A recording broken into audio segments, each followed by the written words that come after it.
नमस्कार, welcome to @जीवनदा multi. आज हमारा पार्ट 2 है करंट अफेयर का, यानी कि डेली करंट अफेयर की जो वीडियोज़ हैं उसका पार्ट 2 होगा, क्योंकि अभी पिछले 3-4 दिन से कोई शॉर्ट्स भी नहीं डल रहा है, तो कुछ न्यूज़ हैं जो इकट्ठा हो गई हैं। देखिएगा, डेली करंट अफेयर से मेरा मतलब ये होगा कि मैं ये नहीं कह रहा कि मैं डेली आपको 5-7 मिनट की या 10 मिनट की कोई वीडियो डालूँगा। हाँ, दुनिया भर की करंट अफेयर डेली इकट्ठा होती है। मेरा काम ये है कि उसमें से जो आपके एग्ज़ाम के लिए महत्वपूर्ण है, उसको छाँट के लाना और उसपे क्वेश्चन बनाना और उसी से संबंधित न्यूज़ आपको देना।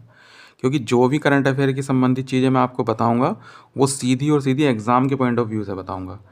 ठीक है, तो मैं आज की जो करंट अफेयर है वो शुरू करने जा रहा हूँ। तो इसमें जैसा आप पढ़ भी सकते हैं अपनी स्क्रीन पे, हेनले पासपोर्ट इंडेक्स 2025।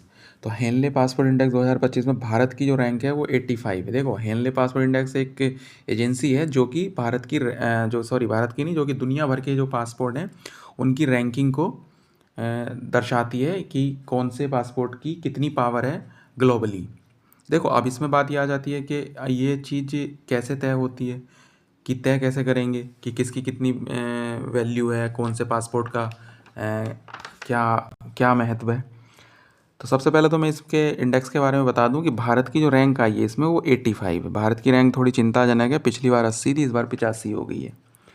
और भारत 57 कंट्रीज़ में एक्सेस कर सकता है वीज़ा फ्री या फिर वीज़ा ऑन अराइवल।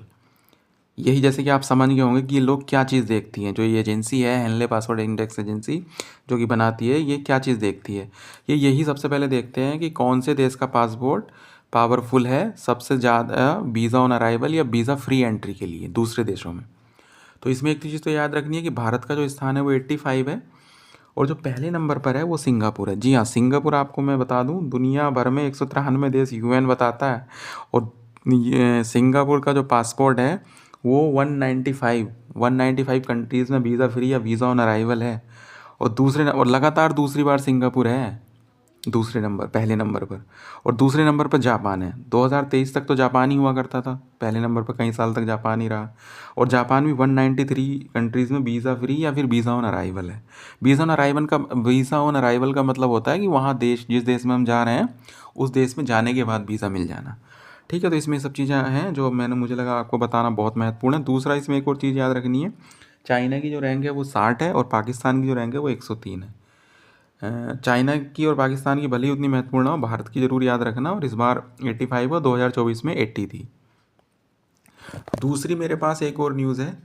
जी जी हाँ, ये बहुत ही महत्वपूर्ण न्यूज़ है। आपको इसके बारे में बहुत, देखो, कुछ न्यूज़ ऐसी होती है ना जिनको देख के लग जाता है कि एग्ज़ाम में क्वेश्चन पक्का है, और उसके बाद भी अगर एग्ज़ाम में क्वेश्चन ना आए ना, तो समझ लो वो आपकी नहीं, एग्ज़ामिनर की बदकिस्मती है कि वो उस चीज़ से चूक गया, कि उस चीज़ से वो क्वेश्चन नहीं पूछ पाया। जी हाँ, Piyush Goyal launches national turmeric board to boost India's golden spice industry. देखो, अगर मेरे ही जो आपकी स्क्रीन पर अगर मान लिया कोई भी वीडियो इंग्लिश में है, मान लिया हो सकता है किसी इंग्लिश के न्यूज़पेपर का आउटलेट हो या कटलेट हो, लेकिन उसका मतलब आप कंफ्यूज मत कर जाना, मैं सारी चीज़ें आपको हिंदी में ही बताऊंगा। ठीक है, क्योंकि न्यूज़ मैं कहीं से भी इकट्ठी कर सकता हूँ, वो हिंदी न्यूज़पेपर भी हो सकता है, इंग्लिश न्यूज़पेपर भी हो सकता है। ठीक है, तो सबसे पहले तो मैं आपको बताना चाहूँगा कि ये पीयूष गोयल साहब जो हैं, उन्होंने कहा है कि भारत का अपना होगा राष्ट्रीय हल्दी बोर्ड। राष्ट्रीय हल्दी बोर्ड का गठन किया, और ये नई दिल्ली में उन्होंने उद्घाटन भी कर दिया। देखो, नई दिल्ली में उद्घाटन से कंफ्यूज मत कर लेना कि नई दिल्ली में इसका हेड ऑफिस होगा। इसका जो हेड ऑफिस होगा वो एक निज़ामाबाद जगह पड़ती है, और निज़ामाबाद जगह कहाँ पर पड़ती है? तेलंगाना में। तो वहाँ पर इसका क्या होगा? हेड ऑफिस होगा राष्ट्रीय हल्दी बोर्ड का। और इसके जो पहले अध्यक्ष बनाए गए हैं, श्री पल्ले गंगा रेड्डी। देखो, मतलब ये इतना इंपॉर्टेंट क्वेश्चन है, मेरा मानना यह है कि इससे क्वेश्चन बनना ही बनना है। या तो पहले अध्यक्ष पूछ ले, या अभी पूछ ले कि हाल ही में कौन से मसाले से संबंधित बोर्ड का गठन किया गया है, किसके द्वारा किया गया है? जो हमारे केंद्रीय वाणिज्य और उद्योग मंत्री हैं श्री पीयूष गोयल जी के द्वारा। ठीक है, और निज़ामाबाद जो है एक हल्दी उत्पादक क्षेत्र है।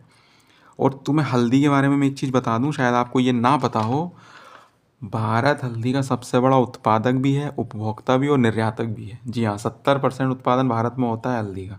ये चीज़ याद रखना है आप। ठीक है, दूसरी चीज़, एक और चीज़ जो महत्वपूर्ण न्यूज़ है मेरे पास, वो है भारत 2026 में 28वें CSPOC की मेज़बानी करेगा। CSPOC की मेज़बानी करेगा। देखो, इसकी बारे में एक चीज़ मैं बता दूं तुम्हें, ये चीज़ क्या है।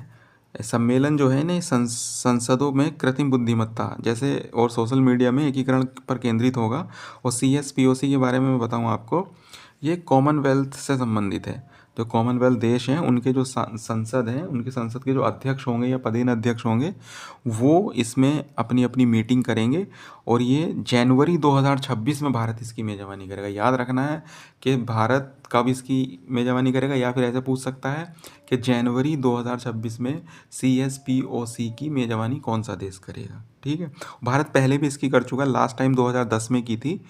और भारत ने जो नारा दिया है, या मैं कहूँ भारत ने जो सिद्धांत, यानी कि जो भारत के जो संसद के कहना चाहिए जो चेयरपर्सन है ओम बिरला जी, उन्होंने वसुधैव कुटुंबकम का सिद्धांत अपनाया है कि हम इस सिद्धांत को आगे बढ़ाएंगे।